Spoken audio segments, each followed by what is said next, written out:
अस्सलाम वालेकुम, आप देख रहे हैं प्रोग्राम नया दौर। मैं हूं आपके साथ बिस्मा खान और हमारे स्टूडियो में मौजूद हैं इसार राना और ताहिर मलिक। आज के प्रोग्राम में डिस्कस करेंगे कि इलेक्शन ट्रिब्यूनल से मुतालिक लाहौर हाई कोर्ट का फैसला और इलेक्शन कमीशन की नोटिफिकेशन मुअत्तल कर दिए गए। अदालत ने हुक्म दिया कि जैसे ही chief justice Lahore high court अपना जो है तकर्री का अमल मुकम्मल करके अपना अहदा संभालती हैं, इलेक्शन कमीशन जाए उनसे फौरी तौर पर जो है वो मुशावरत करे। दूसरी जानब PTI रहनुमा हैं नियाजुल्लाह नियाज़ी, उनके वकील हैं और उन्होंने चीफ जस्टिस ऑफ पाकिस्तान काजी फ़ाइज़ ईसा के बेंच पे मौजूद होने पर जो है वो एतराज़ कर दिया है। और फर्दर क्या होगा इस पर बात होगी। साथ ही साथ इस्लामाबाद की जलसा इंतज़ामिया ने PTI को 6 जुलाई को जलसा करने की इजाज़त दे दी है। अब इजाज़त तो मिल गई है, लेकिन दूसरी जानिब हम देख रहे हैं कि PTI रहनुमा आमिर मुग़ल को भी गिरफ्तार किया इस्लामाबाद पुलिस ने। तो फिर से जो है ये पकड़ धकड़ का सिलसिला शुरू हो चुका है। ऐसे में क्या PTI जो है पावर शो दे पाएगी? साथ ही डिस्कस करेंगे कि आवाम को जो है एक बार फिर से एक बड़ा झटका दिया गया है।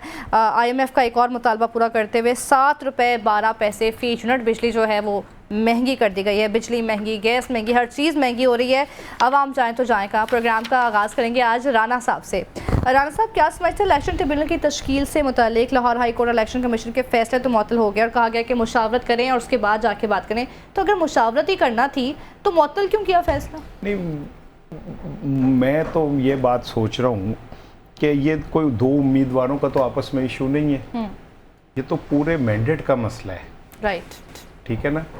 तो अब सुप्रीम कोर्ट में भी आवाज़ यही उठ रही है, जजेस साहिबान भी यही कह रहे हैं, लोग भी यही कह रहे हैं कि इलेक्शन कमीशन ने इस इंतखाबात का बेड़ा गर्क किया।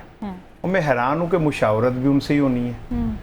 जिन्होंने इस इलेक्शन का बेड़ा गर्क किया उन्हीं से मुशावरत करेंगे आप, ठीक है ना। तो ये तो मुझे कम समझ नहीं आ रही बात। दूसरे ये कि इसमें कुछ और भी थोड़ी सी बारीकी हैं जी। साबिक chief justice Lahore high court, उन्होंने जो आखिरी तकरीर की थी ना, अभी उनको प्रायश्चित करना पड़ेगा उस तकरीर के लिए अल्फाज जो चुने उन्होंने। जी, उसका उन पे अभी उसका उन्हें खमियाजा भुगतना है। और अब नए चीफ जस्टिस साहिबा आ रही हैं और जिस तरह वो आई हैं, पहली दफ़ा ऐसा हुआ है कि वो सीनियरिटी के बुनियाद के ऊपर बजाय वो हुई, वोटिंग हुई है और वोटिंग के बाद उनको मुंतखब हुई है। तो अब वो आएंगी, वो अपने फील्ड फिर से करेंगी। लेकिन इस सारे गेम में जो इंसाफ है वो तो दब के रह गया। होना तो ये चाहिए था कि ट्रिब्यूनल्स बन जाते, अब तक फैसले भी आगे होते, दूध का दूध पानी का पानी हो गया होता। ठीक है, फिर से डिले आ गया।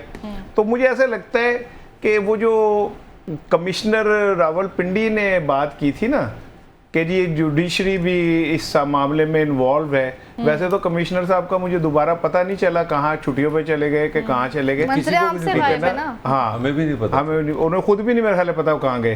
तो जो उन्होंने कहा था कि जुडिशरी पे भी इल्ज़ाम लगाया था, तो मुझे ऐसा लगता है कि समहाउ कहीं ना कहीं बात ऐसी ज़रूर है जो इंतखाबात के कंट्रोवर्शियल होने के बाद उसके हवाले से जो ट्रिब्यूनल बन सकते थे या फैसले आ सकते थे, उनको भी डिलेइंग टैक्टिक्स इस्तेमाल किए जा रहे हैं, या कोई ऐसा है कि जो नहीं फैसले होने दे रहा। तो इस सारे में मैं तो यही कह सकता हूँ कि भाई आप इस तरह डिले करते रहें, जो मर्जी करते रहें। दुनिया जो है अब इस डिले को मान नहीं रही, वो चाहे वो अक़वाम मुत्तहिदा हो। कल एंटोनियो गुतेरेस ने भी कहा है, इमरान खान के हवाले से गुफ्तगू की है कि ज़्यादती हो रही है उसके साथ। हम परसों अमरीकी वज़ीर ख़ारिजा बोले हैं इस पे, ठीक है। तो अब करते रहे, दुनिया हमारा मजाक उड़ा रही है, हमारे निज़ाम का, हमारे जुडिशरी का, हमारे सारे पॉलिटिकल सिस्टम का, हमारे डेमोक्रेसी का मजाक उड़ा रही है, उड़वाते रहे। मलिक साहब, राना साहब जैसे कि बात कर रहे हैं कि डिलेइंग टैक्टिक्स जो हैं वो यूटिलाइज़ किए जा रहे हैं, Lahore high court election commission के फैसले को मुअत्तल करने की आप क्या समझते हैं, क्या वजूहात है? देखिए, वो राना ने तो उसको एक्सप्लेन किया, अपना कमेंट किया। मैं कमेंट नहीं करूँगा। पहले मैं समझता हूँ कि इसको जो आम आदमी को समझाया मसला क्या चल रहा है। मसला चल रहा है कि मुल्क में इलेक्शन होते हैं, कुछ शिकायतें होती हैं, आप MNA इतने MP हैं। तो पंजाब में ये इशू बना है कि जनाब इलेक्शन कमीशन की अंडरस्टैंडिंग ये है, एज़ पर दी पाकिस्तानी कॉन्स्टिट्यूशन, जो उनका स्टैंड है कि जी जो जजेस होंगे वो हमारी मर्जी से होंगे, जो अपना जो अदालत बनेगी, जो ये सुनने की शिकायत, धांधली की शिकायत है, वो जजेस हमारी मर्जी से होंगे। तो लाहौर हाई कोर्ट ने कहा नहीं, जजेस हम लगाएंगे। तो ये कॉन्फ्लिक्ट है। पहले हम इस पे आते हैं। ठीक। आज फैसला किया चीफ जस्टिस इस अदालत ने, आज अब पाकिस्तान की सुप्रीम कोर्ट के जो 5 रुकनी जो बेंच था उसने ये फैसला किया है, वो जो जिसको कहते हैं ना मैच एंडेड इन ड्रॉ, उन्होंने कहा कि जनाब आप भी सही हैं, आप भी सही हैं, आप भी गलत है, आप भी गलत है। ये मामला आप क्यों कोर्ट में जा रहे हैं, क्यों आप आमने सामने आ रहे हैं, आप इस तरह करें। क्योंकि जो हमारी चीफ जस्टिस पंजाब में वैसे तो एक हिस्ट्री बन रही है कि पहली शायद फीमेल है, तो उनको अभी उनकी जो तकर्री ना उसका एक प्रोसेस है, शायद उन्होंने असेंबली में जाना होता है, ये कोई ऐसी कोई चक्कर है, उसको दो प्रोसेस है। अच्छा, अब वो चीफ जस्टिस अनाउंस हो गई है मगर है नहीं है, तो उसके लिए 15 दिन चाहिए। तो सुप्रीम कोर्ट ने ये कहा है कि जनाब पंजाब का जो इलेक्शन कमीशन है और चीफ जस्टिस साहब, पहले आप आपस में बैठ के बात कर लें, हो सकता है मसला हल कर लें। तो उन्होंने ये बेसिकली किया कि दोनों को कैंसिल कर दिया कि अब उनकी पोजीशन ये थी कि हम लोग, हमारे जजेस हमारी मर्जी के होंगे, वो कहते थे हमारी मर्जी के। तो हमारी लड़ाई वैसे इदारों की भी ऐसी, ये दोनों आईनी इदारे हैं। मगर मैं फिर थोड़ा सा, क्योंकि मैं राना को थोड़ा सा पेट्रोल डालना चाह रहा हूँ कि राना ज़रा मज़ेदार फटे। इलेक्शन कमीशन का फिर वही पॉइंट है कि जनाब हम एक इंडिपेंडेंट इदारा है, हमारा पूरा आइन में एक चैप्टर है जिसमें हमें लिखा गया कि हम इलेक्शन कमीशन है, हमारे इलेक्शन कमीशन किस तरह बनना है, हमने इलेक्शन किस तरह कराने हैं, हमने अदालतें किस तरह बनानी है, हमने जजेस किस तरह बताने हैं। उनका जो माइंड सेट मैं आपको दे रहा हूँ, वो कह रहे हैं जनाब आप हाई कोर्ट कौन होती है हमें बताएगी, ये तो हमारा काम है, ये लड़ाई है। तो अब जज साहब ने कहा कि पहले आप बैठे फिर हमारे पास आए, इसीलिए उन्होंने इस वक्त स्टेटस को कर दिया, तुम भी सही, तुम भी सही, तुम भी गलत, तुम भी गलत। हाँ, आपस में डिस्कस करो, उसके बाद फिर आओ मेरे पास। ये है राना साहब, आपको क्या लगता है इलेक्शन ट्रिब्यूनल से मुतालिक जो सुप्रीम कोर्ट का फैसला है वो क्या हो सकता है अगर कोई सिनेरियो डेवलप हो भी जाता है? ट्रिब्यूनल इसलिए बनता है ताकि जल्द अज जल्द फैसला हो, जल्दी जल्दी सबको जो जिनका जो मैंडेट है वो मिले, लेकिन अब जबकि इतना डिले प्रोसेस आ गया तो अब क्या होगा? जो मतलब कह रहे हैं ना कि सुप्रीम कोर्ट ने कहा तुम भी ठीक हो, तुम भी ठीक हो। मेरा दोस्त है संता, उसके बाद 2 लोग आ गए एक फैसला कराने, तो उसने पहले ने अपनी सारी बात सुनाई, तो उन्होंने कहा यार तू ठीक कहना है। फिर दूसरे ने सुनाई तो संता ने कहा कि तू भी ठीक कहना है। तो एक बंदा गुजर रहा था, उन्होंने कहा संता जी कि हो जो फैसला है, आप कह रहे हो ये तू भी ठीक कहना है, तू भी ठीक कहना है, तो एक ही गल हुई। उन्होंने कहा यार कहता तो तू भी ठीक ही है, ठीक है ना। तो अगर हमने इसी तरह के फैसले करने होम्योपैथिक, कौम तो इस बात का मुंतजर है कि भाई हमें पता चले कि फॉर्म 45 और 47 में असल क्या है, जो भी मसले आप तक आप उसको बुली करते हुए गेंद को ग्राउंड में ऐसे घुमा रहे हैं, गोल होने नहीं दे रहे आप। जहाँ गोल होने लगता है आप विसल बजा देते हैं, विसल बजा के कहते हैं जी फिर 25 से पीछे जाएं, फिर वहाँ से गेम स्टार्ट होगी, ठीक है ना, फिर आप वहीं चले जाते हैं। कुछ नहीं आ जाता। अब आज चीफ जस्टिस साहब ने जिस तरह वो वकील, क्या नाम है उनका, नियाज अहमद न्याजी, ठीक है ना, उनके को डांटा, ठीक है, उन्होंने कहा था कि जी उनको तो लाइसेंस गया, खतरे में पड़ गया, ठीक है, खतरे में पड़ गया, और वो कहा जी हम आपका केस उधर भेज देंगे। तो मुझे उन्होंने ये कहा कि जी क्या कहते हैं, हम आप पे नहीं ट्रस्ट करते, तो ये हर एक का हक है। क्या इद्दत केस में जबकि फैसला भी महफूज हो गया था, टेक्निकली आप ट्रस्ट करें या ना करें कोई फर्क नहीं पड़ रहा होता, जब फैसला ही महफूज हो गया था, तो वो उठ के उसने कहा मुझे आप पे ट्रस्ट नहीं है, तो जज साहब ने कहा कि जी ठीक है, केस वापस भेज दिया। आज फिर से खबर मानिका तो यानी इसका एक अपील दायर की है। इसका मतलब तो ये हुआ कि जो कानून पीटीआई को नुकसान पहुंचाएगा उस पे आप खड़े हो जाएंगे, जो फायदे में जाएगा उस पे आप गुस्से हो जाएंगे। और मुझे नहीं समझ आ रही कि जो चीफ साहब हैं वो हर केस में क्यों बैठना चाह रहे हैं, बाकी 16 जजेस पे क्यों नहीं यकीन रख रहे, वो उन पे क्यों नहीं ट्रस्ट कर रहे वो।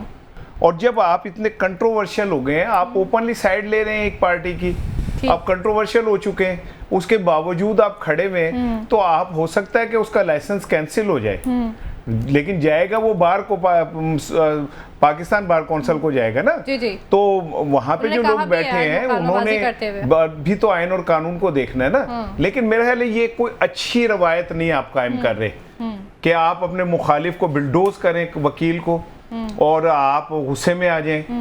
जो बड़े ओहदे होते हैं वो डिमांड करते हैं कि आप उतने ही कूल, उतने काम रहें, ये नहीं कि आप फ्लेयर अप हो जाएं, गुस्से में आ जाएं, डांटना लग जाएं। ये तो मेरा ख्याल है कि मैं तो एक बड़ा हकीर सा, एक हमारी क्या औकात, हमारी बात की क्या औकात, हमें किसने हमारी बात को सुनना है, लेकिन फिर भी एक राय हम अपनी रखते हैं कि चीफ साहब को इस तरह मेरा ख्याल है नहीं करना चाहिए, और अदालत का इंप्रेशन ये बनना चाहिए कि जज सबके लिए है, किसी एक पार्टी के लिए नहीं है। ठीक है, एक तो ये इम्प्रेशन हो गया जो कि राणा साहब कह रहे हैं। अब जब एतराज़ उठा दिया नियाज़ुल्लाह नियाज़ी साहब ने, एक तो ये बात सामने आनी चाहिए मलिक साहब कि जैसे कि उन्होंने आगे इस बात करते हुए कहा कि अपनी बेइज्जती के लिए हम यहाँ नहीं बैठे हैं और तज़ीक बर्दाश्त नहीं करेंगे, तो क्या चीफ जस्टिस ऑफ पाकिस्तान को इस केस से खुद को बेंच से अलग कर लेना चाहिए ताकि फर्दर इस तरह के कॉन्फ्लिक्ट ना आए, इस तरह के एतराज़ात ना उठाए जा सकें? इसमें दो चीज़ें, आप बिल्कुल सही कह रही हैं।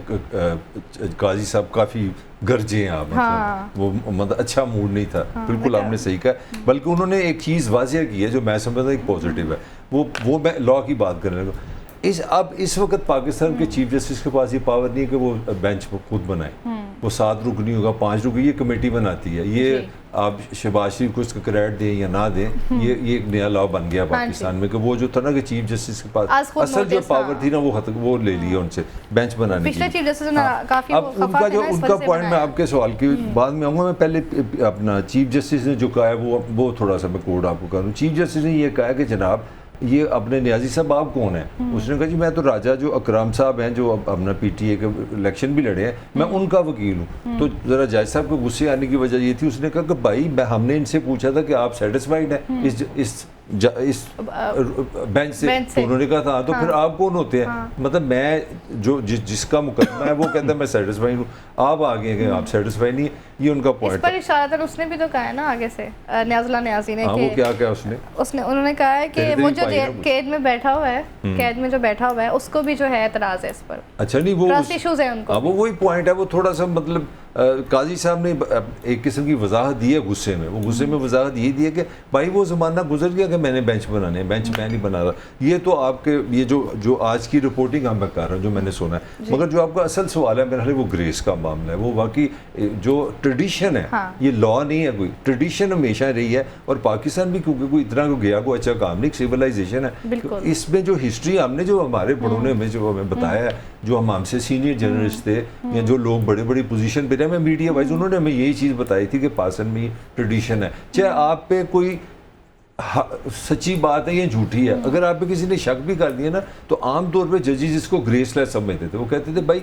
मेरा क्या इंटरेस्ट है, तो फिर मैंने तो इंसाफ ही करना है ना, मेरे लिए मैं तो ब्लाइंड हूँ। जो मैं हमेशा कहता हूँ कि जो इंसाफ की देवी है वो तो ब्लाइंड होती है, उसको तो नजर नहीं आ रहा सामने मुद्दई कौन है, कौन क्या बात कर रहा है। तो आपका जो क्वेश्चन है, जो ग्रेस जिसको बोलते हैं, जो अल्लाह का शुक्र है पाकिस्तान में तकरीबन हर जगह से ख़त्म होना शुरू हो गई है स्वाय क्रिकेट टीम में, तो वो जो ग्रेस का जो एलिमेंट है, नहीं यार ये जज है, अगर किसी ने थोड़ा से बात कर दी वो कहते हैं यार नहीं यार मेरा कोई पर्सनल इंटरेस्ट नहीं, मैं इस बेंच से निकल गया, तो वो वहाँ तक आप ठीक कह रही हैं। राणा साहब, चीफ जस्टिस पर एतराज़ पीटीआई जिस तरह से एतराज़ कर रही है, अगर हम इसको देखें तो कहीं ना कहीं ये उनके इस केस में असर को जो है डैमेज भी कर रहा है। पीटीआई के हवाले से मैं बात कर रही हूँ कि पीटीआई जो है उस तरीके से अपनी बात नहीं रख पाएगी क्योंकि चीफ जस्टिस काफ़ी बरहम हुए हैं आज उन पर। अच्छा देखें, बात ये कि मलिक साहब ने जो बात की ना, ये महाजर आई जी, मैं अर्ज़ कर रहा हूँ कि वो बेंच वो तो नहीं बना रहे, बेंच तो वो जो अब नया क्या कहते हैं इस्लाहात आई हैं अदालती, उसके तहत एक सीनियर वो बनाते हैं। लेकिन सवाल ये कि जब आता बंदियाल साहब चीफ जस्टिस थे तो काजी फाइज ईसा हर बेंच से खुद को अलग कर चुके थे। जिस बेंच में ये थे भी तो ये उस बेंच का हिस्सा नहीं बने थे। दिनों में जो केसेस चले, ठीक है ना, उनमें बैठते ही नहीं थे, उन्होंने अपने आप को अलग कर लिया था। तो तब क्यों कर लिया था? तब ये फार्मूला उन्होंने अपने पे क्यों नहीं अप्लाई किया? तो जो आज अपने पे अप्लाई कर रहे हैं, ठीक है। और दूसरी बात ये कि जो वो वकील साहब को कह रहे थे कि यहाँ हम अपनी बेइज्जती नहीं कराने बैठे, जब एक पॉलिटिशियन, बड़ा तगड़ा पॉलिटिशियन जिसे आपको मजबूरन माफ़ी कबूल करनी पड़ी, जब उसने कहा कि हम आपकी पगड़ियों को फुटबॉल बनाएंगे, तो इससे ज़्यादा भी कोई सख्त जुमला हो सकता है कि आपकी पगड़ियों को हम फुटबॉल बना के खेलेंगे? ठीक है ना, वो यार उसने माफ़ी भी तो ठीक है ना, मैं वही कह रहा हूँ कि उसने जिस तरह माफ़ी मांगी, और उस माफ़ी में भी मुझे बड़ा दुख हुआ कि उसने माफ़ी मांगते हुए अता बंदियाल साहब पे फिर हमला किया, और चीफ साहब ने कहा कि ये पर्सनल आपका वो है। कोई पर्सनल नहीं होता। इस फ्लोर पे हम तीनों बैठे हैं, अगर मलिक के साथ कोई मिसबिहेव करेगा हम तीनों के साथ करेगा, ठीक है ना। ये कलेक्टिव रिस्पेक्ट का मामला होता है, ये इंडिविजुअल रिस्पेक्ट नहीं होती, ठीक है ना।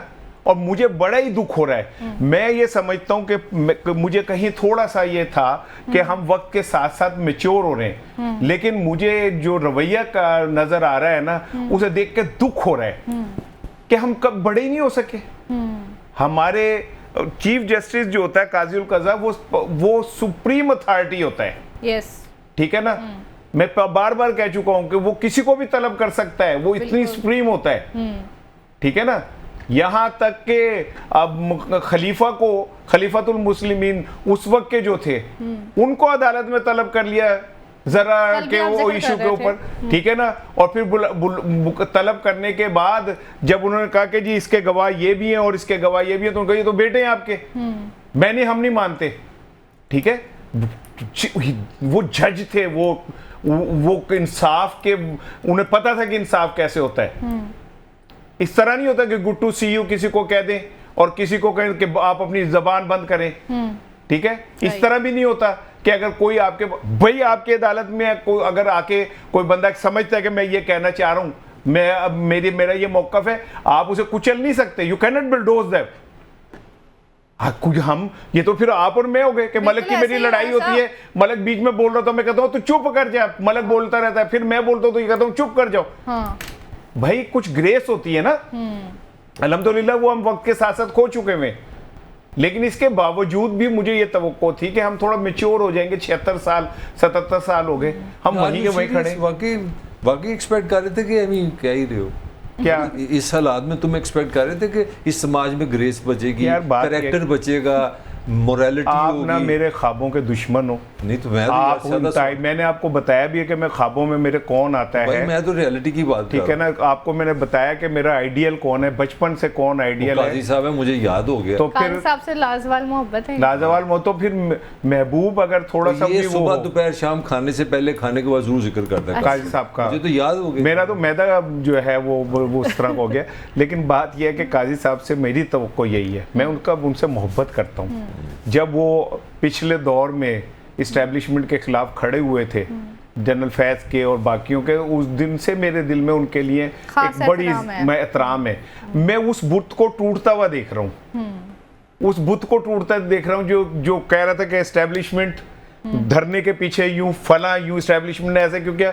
मैं तो खुश हो गया था कि यार आ गया एक बब्बर शेर, जिसके पास ताकत भी है, जिसके पास अदालत भी है, जिसके पास कटहरा भी है। अब देखो क्या होता है। तो भाई मेरा तो वो बुत टूट गया। वो तो अचानक उछल के उधर जाके खड़े हो गए। ठीक है ना। अब मुझे ये मलक ब्रेक में डराता रहता है, यार तू बोलना है, तेनू ये हो जाएगा वो जाएगा। ठीक है ना। मासूम बहुत हो वैसे, ठीक है। मुझे कहता रहता है तू ऐसा बोलता है। तो अगर मेरी जबान काटनी है मेरे जैसे मासूम आदमी की, ठीक है ना, जो एक आम पाकिस्तानी है यार, बिल्कुल कीड़े मकोड़ों का शातुल अर्ज 24 करोड़ जो है उनका में से एक है, तो मेरी काट ले जबान। उनको आप प्यार करें जिन्होंने असेंबलियों में खड़े होकर आपको करप्ट कहा या जलसों के अंदर आपको नाम लेके करप्ट कहा। ठीक है ना। ये मत सोचे कि वो उन्होंने बंदियाल साहब का नाम लिया था। नाम कुछ नहीं होते, मुकाम इंपॉर्टेंट होते हैं। सही। ठीक है ना। आप अगर आज अपने मुकाम पे खड़े होकर अपने से पहले वाले की इज्जत नहीं करवाएंगे या आने वाले की नहीं करवाएंगे, तो कल को आपके साथ भी यही होगा। जब एक चीफ जस्टिस के इस्तीफे के ऊपर एक खातून ने ये कहा था ना कि दुम दबा के भाग गया जी। ठीक है ना। तो होना तो ये चाहिए था कि आप पूछते कि हाउ डेयर यू, कि आप एक चीफ जस्टिस को ये कहेंगे ये दुम दबा के भाग गया। ऐसे ही है। लेकिन सारी ताजीरें अगर पीटीआई के लिए हैं और उनके वकीलों के लिए हैं, तो चीफ साहब मेरा बुत टूट रहा है। मैं तो आपसे जो अकीदत और मोहब्बत रखता हूँ ना, वो सारा बुत टूट जाएगा। अभी हौसला रखें, सब ठीक हो जाएगा। राना साहब, मलिक साहब, अब ये बहुत ज़्यादा स्कैंडलाइज नहीं हो गया अदालत वाला इशू? हर वक्त जो है अदालत के हवाले से जो है एक इबहम सा रहता है कि फ़ैसला सही होगा कि नहीं होगा, इंसाफ जो है उस तरह से मिलेगा कि नहीं मिलेगा, लोगों का ट्रस्ट लेवल जो है वो टूट रहा है। भाई देखें ना, जब आप हमें बड़े छोटे महदूद माइंड के हमने माशरा बना दिया। मतलब मैं याद है अपना साकिब निसार साहब से शुरू करता हूँ, मुझे अच्छी तरह याद है क्योंकि हम जर्नलिस्ट हूँ, मैं थोड़ा बहुत इदारों पे मतलब न्यूज़ को भी मैंने हेड किया है, एक कॉन्सेप्ट है हमारा, तो मुझे अच्छी तरह याद है। ये भी डिजिटल लेवल का बंदा है।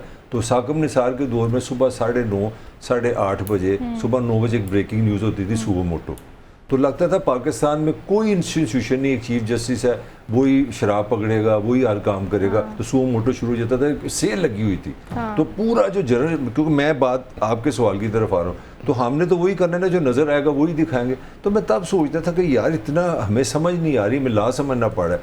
अब जब से यहाँ पे मैं शो पे बैठा हूँ, मेरा ख्याल है हमारे, अगर आप शो निकालें ना, मैं बिल्कुल एक न्यूट्रल बात करने लगूँ, 50% अदालतें हैं, 25% अल्लाह का शुक्र है बिजली का बिल, 25% बिजली का बिल है, जिसमें बाकी जो 15% है वो IPP IMF है, 15% सियासत है। और सियासत में भी इसका मेरा एक ही पेचा चल रहा है 10 से। मैं अब भी आज भी मैंने वही कहना है भी खान है जेल से बाहर नहीं आना, ये उसको बाहर निकाल लो, ख़त्म।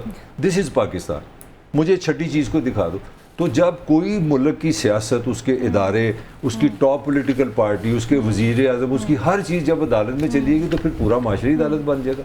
जुल्फ़िकार अली भुट्टो अदालत के हाथ आया, गिलानी अपना वज़ीर आज़म अदालत के हाथ में आया, बेनज़ीर अदालत के हाथ में आई, नवाज शरीफ अदालत के हाथ में आया, इमरान खान अदालत के हाथ में आया। मुझे एक बता दो पाकिस्तान का पॉलिटिकल कल्चर कि एक वज़ीर आज़म 26 में से मुझे दे दो तो मैं जनाब को सलूट कर दूंगा कि वो वोट से आता है और वोट से निकल जाता है। तो जब आपकी अदालतें इस तरह सिस्टम के अंदर घुसी हुई हैं, ये घुसा दी गई हैं, तो फिर ये डिस्कशन ही यही होगी। PTI को नाज़रीन इस्लामाबाद में जो है वो जलसे की जाल के 6 जुलाई को कैसा रहेगा जलसा, इस पर बात करेंगे इस ब्रेक के बाद। आप साथ रहिए।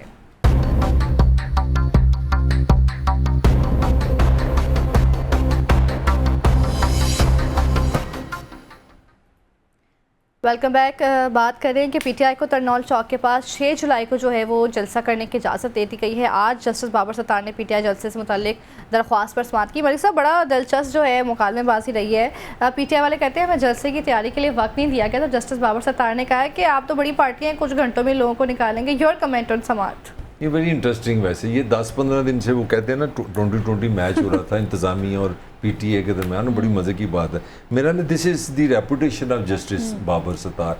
मतलब लंबी बात नहीं करता, मतलब बिटवीन द लाइन, क्योंकि नज़र आ रहा है कि आजकल वो बड़े उनके फैसले डिफरेंट हैं। तो आज उन्होंने बुलाया ना जिला इंतज़ामिया को, तो उनको लग रहा था कि कोई तेवर ख़राब है। तो आज वो जनाब जिला इंतज़ामिया उन्होंने मेज़ पे ठप आते ना समाअत हो रही थी, जज साहब के आगे रखा कि इजाज़त दे दी, इजाज़त दे दी। तो उन्होंने देखा उनकी, यार सिर्फ एक दिन दे रहे हो, मतलब अगर आज आप किसी इजाज़त मुझे दे रहे हैं अदालत में, तो कल का दिन है बीच में, तो परसों जलसा है। तो फिर शहीन साहब जो अपना शुएब शहीन जो वकील हैं PTA के, तो उन्होंने कहा कि देखें सर, देखें हमें इजाज़त भी मिली है तो एक दिन का है। तो फिर मेरा हाल मुझे लगा जैसे उन्होंने थोड़ी सी स्माइल के साथ ये कहा कि यार चलो शुक्र करो मिल तो गई है।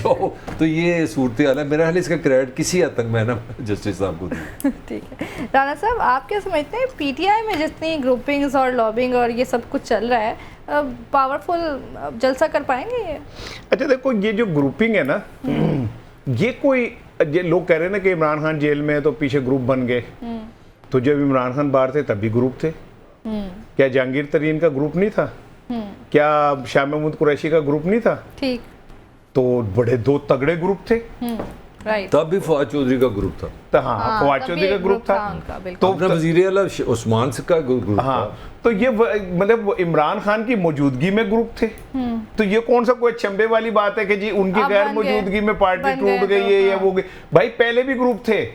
ठीक। और खान साहब ने एक दफा एक जलसे में, मुझे याद है, मलक खान साहब ने कहा था कि मुझे ना PTI से, पीपल्स पार्टी से डर है, ना नून लीग से डर है, मुझे अपनी सफों से डर है कि ये इनके ग्रुप आपस में ना या फट जाए। ठीक है ना? तो ये ग्रुपिंग कोई ऐसी चीज नहीं है, इट्स क्वाइट नेचुरल। सियासतदानों को और सहाफियों को किसी एक नुक्ते पे इकट्ठे करना ऐसे ही है जैसे डड्डुओं को एक तकड़ी में डालना। आप 4 रखेंगे तो 2 छलांग मार के इधर उतर जाएंगे, फिर आप 2 पकड़ेंगे तो पहले वाले छलांग मार के उतर जाएंगे।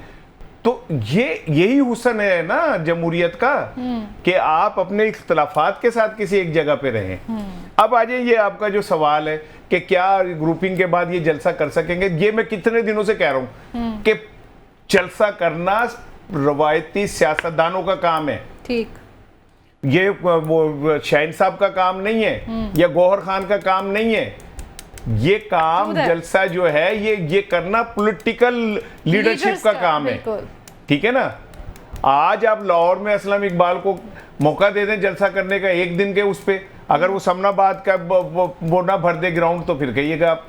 ठीक है, इसी तरह जो सियासतदान हैं जिनकी जड़ें अवाम में होती हैं, बिल्कुल, जिनको वर्कर्स का जिनको पता लोग कहाँ follow क्या करते है हैं, क्या हाँ, है, बिल्कुल। ठीक है ना, तो उनके लिए कौन सी ऐसी चीज है, यही बात मैं मुसलसल कह रहा हूँ। एक बात जो मैं मुसलसल आपको कह रहा हूँ वो यही है कि मैं आगे जाके फिर इस पे बात करूंगा, लंबी हो गई, लेकिन मैं सिर्फ ये कहना चाह रहा हूँ कि जो काम जिसका काम उसी को साझे, ये काम सियासतदानों का जलसा करना, कैसे लाना है, गाड़ियां कहाँ से आएंगी, बंदे कहाँ से आएंगे, स्टेज कैसे बनेगा, ये काम वुकला का नहीं है। इसलिए वो घबरा गए। अदरवाइज लाहौर में दे दें एक दिन का मौका सियासतदानों को, हमाद को, असलम इकबाल को मौका दे दें, वो कल ही करके दिखा देंगे जलसा, ठीक है ना। इसलिए मैं कह रहा हूँ कि पीटीआई को अब जरूरत है उस लीडरशिप की जो पॉलिटिकल हो, जिनको लोग एक्चुअल फॉलो भी करते हैं। मलिक साहब, जैसे कि एक दिन रह गया जलसे में, पकड़ धकड़ का सिलसिला भी शुरू हो चुका है। आमिर मुगल है पीटीआई के रहनुमा, जिनको आज इस्लामाबाद पुलिस ने पकड़ा है। तो ऐसे में जब पकड़ धकड़ का सिलसिला है, आवाम को भी पता है कि जलसों में जाना एज सच जो है वो ठीक नहीं होगा, तो क्या लगता है आपको ये इम्पैक्टफुल जलसा कर पाएंगे? देखिए, मैं जो मेरी राना से तकरार होती है ना, कि मैं कोई पाकिस्तान को हुक्मरान तो नहीं, तो हमने तो चीज़ों को ही देखना होता है। अब थोड़ा सा अपना आमिर मुगल को डिस्कस कर लेते हैं। अब जहाँ पे जलसा हो रहा है उस रीजन का वो प्रेसिडेंट है। अच्छा, वो जाता है डिप्टी कमिश्नर के दफ्तर में कि जी मैं मेज़बान हूँ, मेरे इलाके में जलसा हो गया, वहीं से बाहर आता है तो गिरफ्तार हो जाता है। कुछ मैसेज मिल गया ना आपको। अच्छा, उस पर अब नई लड़ाई हो गया। वो कहता है यार मुझे इस्लामाबाद हाई कोर्ट ने कहा क्या मुझे गिरफ्तार नहीं कर सकते। अब उन्होंने कहना ये तू कहना रहा, हमने 6 गुजार दे दी। पहले मैं आपको जो पॉइंट आपकी सवाल की तरफ आ रहा हूँ। दूसरा ये है कि इस वक्त जो एक ऐसा दुश्मन है, वो हमारे एक भाईजान है, उनका नाम है आफ्ताब, जिनको हम सूरज कहते हैं। वो एक ऐसा दुश्मन है आपका, वो आपकी रहेगी। मैं मकबूलियत आप जितनी मर्जी ले आए, मुझे उस पर कोई शक नहीं है। तो दूसरा तो आपका एनिमी हो गया दुश्मन।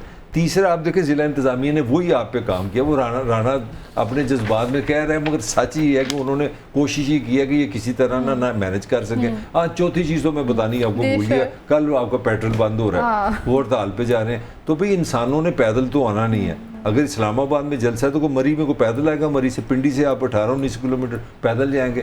खां के दीवाने हर जगह हैं, तो लाहौर से आप पैदल जाएंगे। तो जो मेरा हाल है, किसी ने जिसने ये फैसला किया ना कि जाओ जाके जज तो जान छुड़ाओ, तो जाके इजाज़त दे दो, तो उन्होंने अपना ओवर पूरा किया।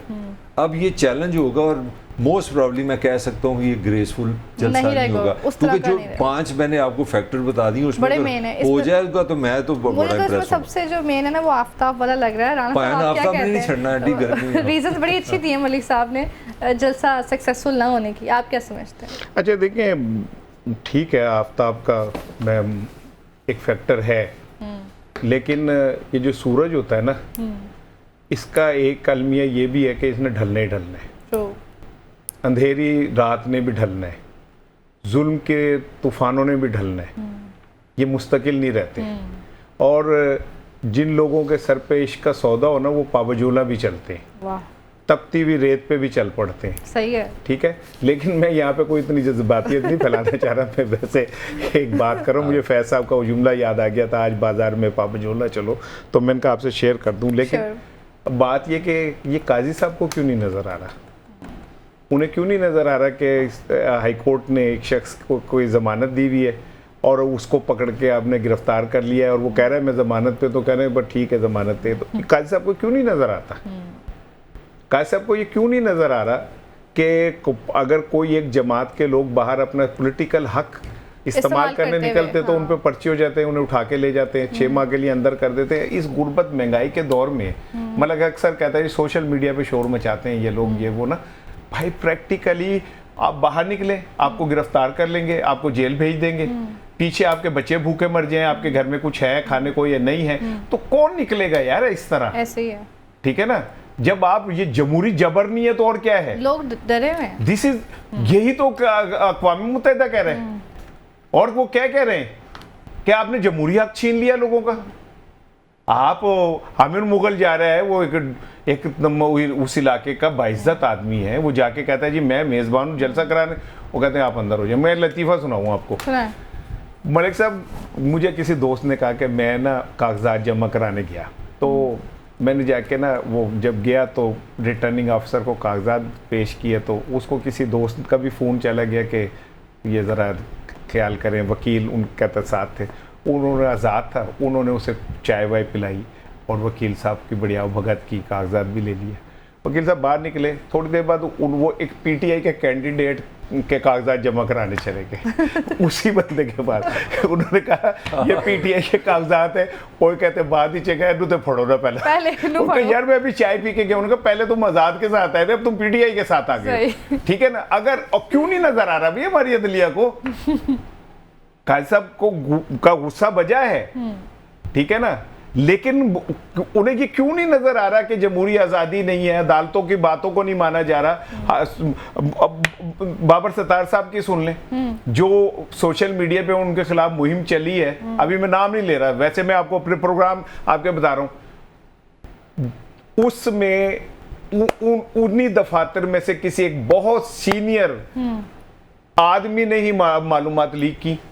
अच्छा, अभी मैं एहतियातन कुछ ऐसे कह रहा हूँ, ठीक है ना। नहीं, उन्होंने तो वैसे लिख दिया एक्स को, जिसको हम पहले ट्विटर कहते हैं कि जनाब हमें बताएं कहाँ से, वो तो उनसे मांगा है ना, लेकिन जो तहकीकात हुई है साइंटिफिकली ये पता चल सकता है। मैं असल में बात ये कहना चाह रहा हूँ, वो पता चल सकता है, ठीक है। तो अगर जुडिशरी में जो बंदा स्टैंड लेगा और उसके खिलाफ इस तरह हो जाएगा, ये कोई जमानत देगा तो वो मानी नहीं जाएगी। तो फिर यहाँ थोड़ी सी मैं बात माफी के साथ ये उस बंदे की बात कर रहा है जिसको टैक्स पेयर ने इसलिए रखा है कि वो मेरे हकूक की हिफाजत करेगा, और उसमें मेरी प्राइवेसी सबसे पहले शामिल है। ये उस बंदे की बात कर रहा है, जरूरी था। अच्छा, दूसरी चीज ये कि भाई अगर आपने इंसाफ नहीं देना ना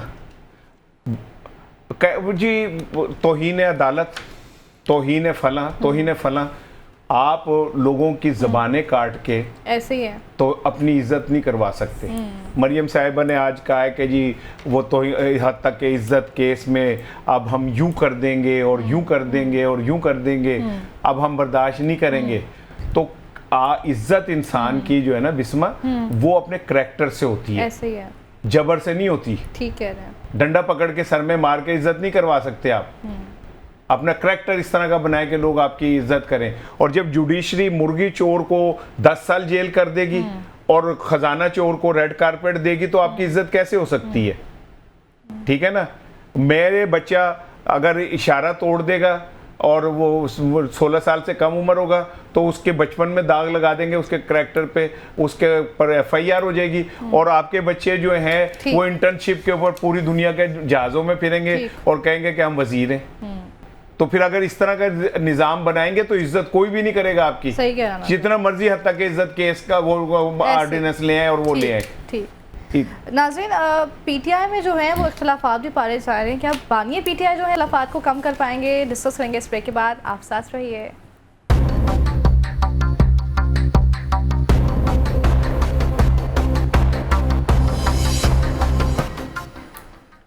वेलकम बैक नाज़रीन। आवाम पर जो है एक और बम गिराती है, क्या बिजली जो है वो 7 रुपये 12 पैसे फी यूनिट जो है बढ़ा दी गई है। क्या हो रहा मलिक साहब, ये इतनी महंगाई में ऊपर से बिजली महंगी, आवाम को आखिर रिलीफ मिले तो मिले कैसे?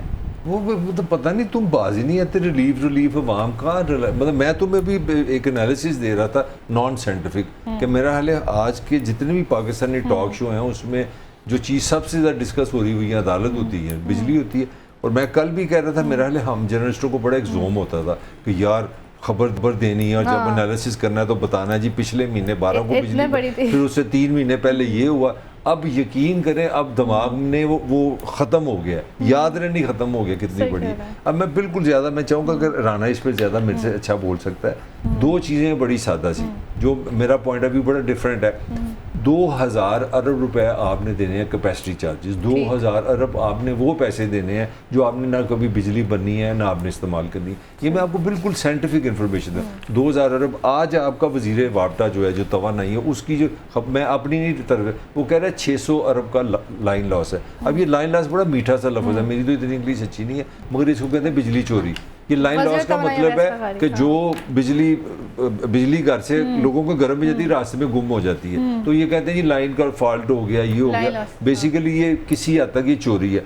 मुझे आप ये बता दो, जो अब 2600 अरब रुपया, कितना 2600 अरब रुपया एक साल में इस रियासत में ठुकेगा, वो मैंने आपको ब्रेकअप दे दिया, तो वो तुमने ही देना है, वो राणे ने देना है, वो मैंने देना है, वो कैमरा मैन ने देना है। अब हम लोग ऐसे रोज ही जी अब देखें आपने निचोड़ लिया, आपने ये कर दिया। मेरा लास्ट पॉइंट है कि अगर आपकी कोई भी हुकूमत, वो इमरान खान हो, वो शहबाज हो, वो नवाज हो, अगर आप IPPs के मुआहदे के आगे आप खड़े नहीं होते, अब ये मैं कोई वकील नहीं हूँ, मैं तो एक इंसान हूँ, आप अगर ये मुआहदों को कंटिन्यू करते हैं, आप इनके खिलाफ किसी अदालत में नहीं जाते, आप उनसे बात नहीं करते, आप कहते हैं यार हमारा पूरा मुल्क पागल खाना बन गया है, साइकोलॉजिकली नर्वस ब्रेकडाउन हो गया, इसके बगैर इसका कोई हल नहीं। आप रोज टॉक शो करते रहे, इस तरह काम जारी, कोई फायदा नहीं। राना साहब, इजाफी टैक्स का सारा बोझ आवाम क्यों बर्दाश्त करे? आखिर कब ये मतलब खत्म होगा सारा सिलसिला? वैसे लगारी साहब तो बड़े मुतमईन है, कहते हैं हम कुछ इस्लाहात कर लेंगे। कब करनी है आप लोग जो ये कह रहे हैं ना कि गरीबों को रिलीफ नहीं दिया जा रहा, मैं नहीं आपकी बात से एग्री करता है। और ये आप लोग चूंकि अखबार पढ़ते नहीं है ना, इसलिए आपको नहीं पता। मलिक साहब, ग्रेड 20 और 21 के जो अफसर हैं ना, उनके लिए लग्जरी घर DHA 6 में बनना शुरू हो गए, जिसमें बिजली मुफ्त होगी, जिसमें बिजली मुफ्त होगी। सॉरी, मैं अपने अल्फाज वापस लेता हूं, ठीक है ना, रिलीफ आ गया। गरीब और कितना रिलीफ चाहिए कि उन अफसरों के लिए बजट में मेरे ख्याल 2 अरब के 20 अरब, मुझे तो 2 अरब रुपए भी रख दिए गए हैं पौने 2 साल में। ठीक है ना, पौने 2 साल में बेचारों के देखो ना, बेआसरा लोग, घर झुग्गियों में रहने वाले ग्रेड 20 के अफसर, 21 के अफसर, उनके लिए एक लग्जरी घर बनने जरूरी है ना। हाँ। ठीक है ना, आप कहते हैं गरीबों को रिलीफ नहीं मिलता। भाई ये जो मेस है, क्या कहते हैं ये ऑफिसर्स की, उस पे 1 अरब रुपए लग रहे हैं उसके रेनोवेशन के ऊपर। आप पता है, मुझे नहीं समझ आती कि आप क्यों नहीं गरीबों के लिए होने वाले काम नजर आते। वजीर आजम हाउस की रेनोवेशन के ऊपर को पता नहीं 1 अरब के कितने अरब रुपए मुख्तस हो गए। गरीब खुशहाल हैं। वजीर आला हाउस के जो पेंट है वो सारा नया बन रहा है। गरीब खातून बेचारी, उसके टायर के लिए 3 करोड़ रुपए जो है वो आ गए। आप पता नहीं गरीबों को आप समझते पता नहीं गरीबों को कुचल रहे हैं। ओ भाई यार, इतना काम हो रहा है उन गरीबों के लिए, और क्या चाहिए। गवर्नर जो KP के, उनको बड़ा बिल आ गया ज्यादा। हाँ। उन्होंने कहा यार हल कैसा निकाला, क्या बात है, सरकारी कर दे। एक तो मुझे अभी मैं चीमा का पेन नहीं निकली, उसके बच्चों को जो फीस दी है, HSN वालों ने जो फीस ली है, कितना जुल्म किया। मलिक साहब, मुझे सबसे ज्यादा ना तरस एक शख्स पे आ रहा है, एक बंदे पे बहुत तरस आ रहा है। नहीं, एक बंदे पे, और आप है वो है मियां नवाज शरीफ साहब। अच्छा। कसम से उनकी वो मैं वीडियो देखता हूँ ना कि जब आपको बिजली का बिल ज्यादा आता है तो मेरे दिल में तकलीफ होती है। मुझे वो तकलीफ बर्दाश्त नहीं हो रही यार। वो कितनी तकलीफ में होंगे बेचारे। और नथिया गली में के कहाँ पे इसलिए जाते हैं ना, यही तो गम है। नथिया गली में गम गलत कर रहे हैं। होए देखे ना, वो पेन है और क्या है। अच्छा, और मैं आपको एक बात बताऊं, अभी हम तीनों चलते हैं बिल लेके, आप जाएं बैंक तो वो कहेंगे कि भाई मरियम साहिबा ने कहा था कि कभी तुमने 76 साल में देखा है कि बिजली तुम इस्तेमाल करो और बिल हुकूमत दे। तो वो तो बिल पे हो चुके हैं। मरियम साहिबा ने दबंग अंदाज में कहा था, बल्कि उन्होंने तो बड़ी बात बताई थी कि अगर आपको बिजली के बिल ज्यादा है तो समझो तुम्हारा वजीर आजम चोर है। हाँ। ठीक है ना, तो आप लोग पता नहीं क्यों आप दुश्मन हो दरअसल इन लोगों के तरक्की के, लोगों की खुशहाली के। आप देखो ना, छोटे छोटे बच्चे होंगे उन ब्यूरोक्रेट्स के, वो लग्जरी घर में घूमेंगे, स्विमिंग पूल में छलांगे मारेंगे, मुफ्त बिजली ऐसी हर कमरे में चल रहा होगा। और खुशहाली किसे कहते हैं? मतलब आपको क्या चाहिए? और मुल्क तरक्की कर रहा है माशाल्लाह। और हमने देखे ना क्या कहते हैं, स्टील मिल को स्क्रैप करार दे दिया। ऐसे ही आज, ठीक है ना, इसे कहते हैं टका टोकरी। ठीक है, स्टील मिल। और देखें, दूसरा देखें, ये जितनी खिदमत करते हैं हमारी, जिनकी ये बात कर रहे हैं, उसके लिए हमने और सहूलत करी। अगर वो घर भी बेचेंगे कोई टैक्स नहीं, खरीदेंगे भी तो आपको कोई टैक्स नहीं देना पड़ेगा। और देखें, आप कहते हैं अब दुनिया यहाँ आएगी हमारी खिदमत करने। कराची एयरपोर्ट पे तो जल्द आने वाले हैं, वहां पे वो खड़े होंगे आपको रिसीव करने के लिए और अंदर भेजने के लिए और आपकी बोर्डिंग चेक करने के लिए। क्योंकि हमने कराची जो है एयरपोर्ट उन्हें दे दिया है। अभी सारे एयरपोर्ट जो हैं इसी तरह हमने गैर मुल्कियों को दे देने। ठीक है ना, वो एक लतीफ़ा मैं को 100 दफ़ा सुना चुका हूँ कि वो सिगरेट पी रहा था और मुस्कुरा रहा था। तो उसने कहा यार तुझे कोई परवाह, सिगरेट पी रहा है, मुस्कुरा रहा है, कल को क्या होगा, तेरे पर खाने को कुछ नहीं करना, अपन गुर्दे बेच देंगे अपने, एडी कड़ी गाल लेगी। तो हमारे गुर्दे बिकेंगे, हमारे आंखें बिकेंगी।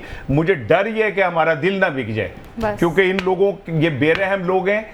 वो जो था ना जिसको हम बदतरीन हुक्मरान कहते हैं, फिरौन, वो मरा हुआ मिस्रियों को करोड़ों रुपए कमा के देता है, मरा हुआ, वो मरा हुआ फिरौन जो है, और ये जिंदा फिरौन हमें जीने नहीं दे रहे। अच्छा, उसको आईपीपीस का आइडिया नहीं है, ठीक है ना। नहीं है। उस दौर जो आईपीपीस होते तो आज ना उसका मकबरा होता ना कुछ होता, लोग इशारे से कहते कि यहाँ पे था मिस्र कहीं मार पे। खा गया बेचारा। और हम समझते हैं कि हमें कोई चीज में तो नहीं कर सका, हमें कुछ नहीं होगा। हम अपनी जिस शाख पे बैठे हैं उसे काट रहे हैं, हम जिस जड़ों को बैठे हैं उन्हें खोखला कर चुके हैं, और हम कहते हैं हमें कुछ नहीं होगा। ठीक है ना। और मियां नवाज, मैं फिर मेरे मुंह से वो निकल जाता है कि यार आप तो ये कह के आए थे कि हम मुल्क पाकिस्तान में महंगाई, और ये वो क्लिप मेरा दिल करता है मैं चलाऊं, जिसमें इमरान खान के खिलाफ जब अदम एतमाद आई थी तो शहबाज शरीफ साहब, फजलुर रहमान, ये वो सारे खड़े थे, तब फजलुर रहमान साहब ताइब थे। तो शहबाज शरीफ साहब ने कहा था कि अगर हम महंगाई खत्म ना कर सके तो हम ये हुकूमत छोड़ देंगे। और तो छोड़ दो ना कंबल को, या कंबल तुम्हें नहीं छोड़ रहा, ठीक है ना, तुम छोड़ भी नहीं सकते। यार उन्होंने सिंध का कहा था, उन्होंने बलोचिस्तान का। अच्छा, बाकियों का नहीं कहा था। तुम्हें फिर तुम्हारी प्रॉब्लम है सुनने में। उन्होंने कहा था कि फिर हम सिंध की हुकूमत नहीं लेंगे, बलोचिस्तान की। अच्छा, इसीलिए बिलावल साहब ने उनके पीछे से उन्होंने कहा था कि भाई अपनी लड़ाई लड़ो, हमें बीच में केपी भी कहा उन्होंने, ठीक है ना। लेकिन इससे मुझे एक बात बताएं मलिक साहब, आप ना जाहिर है आप दुनिया के लोगों से मिलते हैं, हमारा राब्ता है, खुदा की कसम बिस्मा, मैं कसम खा के कह रहा हूँ, इतनी मुश्किल जिंदगी पाकिस्तानियों की हो गई है कि आप सोच नहीं सकती। आप सही कह रहे हैं। ठीक है ना। मुझे तो तरस आता है उन बच्चों पे जिन्होंने कल इस पाकिस्तान में बड़े होना है। पौने 2 कितने करोड़ बच्चे हमारे जो है स्कूल नहीं जा सके, हम भिखारियों की फौज एक आगे लेके जा रहे हैं। ठीक है ना। तो दूध देंगे, गर्मियों की छुट्टियों के बाद बच्चों को दूध मिलेगा, और यहाँ पे जो दूध का डब्बा है वो 100 रुपए का कर दिया। और इस टाइम तो पी लेने दो, इस टाइम भी नहीं पीने दे रहे, बाद खे देना है तुसी किसी ਨੂੰ। हम दूध पिलाएंगे, तुसी तो खून नहीं छोड़न दे। बस राना साहब, ये अलमिया हमारे मुल्क का। नाज़रीन, आज के प्रोग्राम से इंशाल्लाह कल मिलेंगे। अल्लाह हाफ़िज़।